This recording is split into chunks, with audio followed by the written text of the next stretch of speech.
Ndoda uzoqala ukusebenza ke masobuye ne. Okay. Ya uzosebenza nayo nomngane wami uKaphuphi. Kodwa driving yakho angiyithandi ndoda.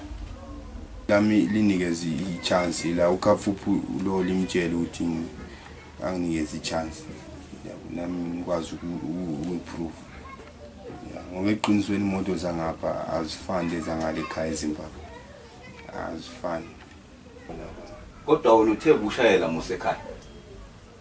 Yeah, but imoto zangapha vele lezi ekhaya msho zazifani. Asifani kanjani? Ngoba imoto lena mina vele angikwazi ukuhamba nje. Hayi man, makunjalo ke ndoda. Lalelani. Kufanele uphindele emuva ulanda impahla zakho. Okay. Ya kufanele uphindele emuva ulanda impahla zakho.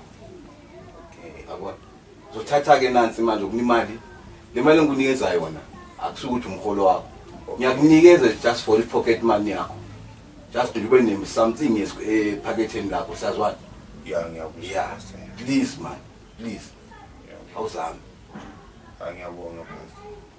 Ya ndoda uzama impela ngiyabuzwa. Kodwa zama uKaphuphi umuntu ongahluphi inhlobo. Okay. Zama impela zama ukuthi uyazi ubese wamkeleke man isinikele ndoda usebenze man. Okay. Yeah, ayikho into ezalula nje man. Kodwa khona ekhaya ulimile angitshela. Ngoba ubalekelela uzohluphana nomfweni ulimile ekhaya kodwa. Yeah, ekhaya limile pastor. Phela ugovernment wethu usinika insimo manje. Nomuzi inkala kade. Awu. Yeah, basinika vele indawo enkulu. Lamasimami lo muzi wami. Sanikwa igovernment yethu. Ekhaya mina ndomuzi. Unomuzi? Sanikwa igovernment. Sanikwa insimo ezinhle kade. Onanikwa. Awuzange usebenze kanzima wanikwa. Saphila. Abanyamangala ngoba lana uhlula ukudrive kodwa unomuzi lekhaya. No, cha ngiyabona. Nomuzi lensimo. Awu cha ngiyabona. Sesilimile abantu vele sebanikwa indawo eright. Ngiyafisa ukuvakasha ke ngizobona ukuthi kulinywa ulima kanjani wena. Kulima nyalima pastor kakhulu. Ngoba mina ngibona ngathi umfowenu lo uyamkhathaza manje. Mina ngoba bengizoyihlala ngizilimele. Angithi uyabona. Even yena ubhuti umuzi wakho uphumile phela. Wasala usuphuma sengapha. Awu. Ulomuzi. Umdelile yena.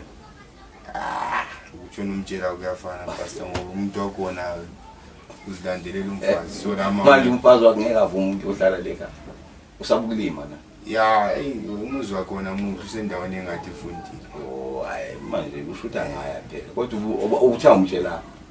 Yeah, kumtshela cha samtshela. Ya ndoda isebenza kuqina ndoda njengoba uthi unomuzi kanti unendawo lekhaya. Sebenza impela usebenzile ekhaya. Qina impela ndoda qina impela. Okay. Ya usebenzele ekhaya ucabangela umuzi wakho. Okay. Ngiyathanda ngoba igovernment nako iniphileni inikezile nendawo into enhle kakhulu leyo siyayibonga. Kodwa indawo nayihlele emntwini ongacabangi ayenzi lutho. Ngakho ngithi mina qina wona ngiyakubona ungasebenza ukuthi uyavila lapha nje. Ya ukusebenza ndasebenza. Ya sebenza uqine uhlukana nokuvila focus ukuthi na uye ekhaya ufike bajabule. Ya kakhulu. Yeah. Kakhulu. Mina vele angifuni ukuhlala isikhathi eside. Ngifuna ukuthi ngasebenza ngihle ngibuyele. Ubusubuyele ekhaya. Ngiyelima.